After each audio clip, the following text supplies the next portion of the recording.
Yan, si kuya, nung pumunta po siya dito, pangilan mo na ba ngayon, kuya? Pangalawa. Pangalawa lang pala. Nung unang punta niya dito, talagang tagilid na tagilid yung lakad niya. Di ba hirap na kayo, kuya? Pero ngayon, maayos na maayos. Maayos na. Ngayon, dahil sa binigyan pa ng pansuporta niya po, ipinahiram sa iyo yung tungkod na yan. Ito malaki ang ano. Ngayon, Ang tulong. ngayon, isinasauli mo na, kuya. Sa ulit ko na kasi Ah. po ako. Taga saan po kasi kayo, kuya? Alabang Muntinlupa. Ano po kasi yung sakit nyo nung unang punta nyo dito sa spiritual? Spiritual at yung lumbar. May palipad hangin po kayo.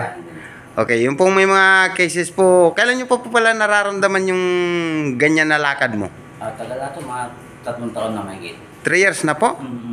Talagang grabe, no? Tinitis ko lang ang sakit. Bali, talagang hirap na hirap po kayong maglakad, no? Dahil tagilid na tagilid.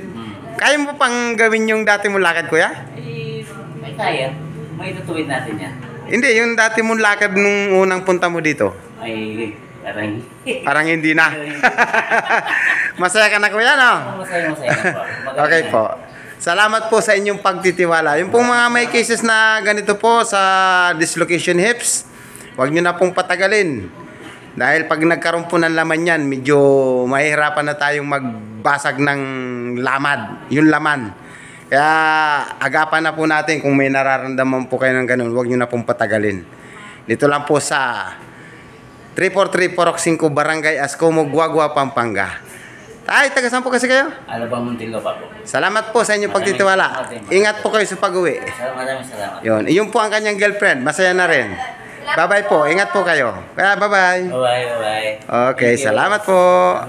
Ang saya ni Kuya. Po. Okay. Thank you po, Lord. Pag-80 na ako.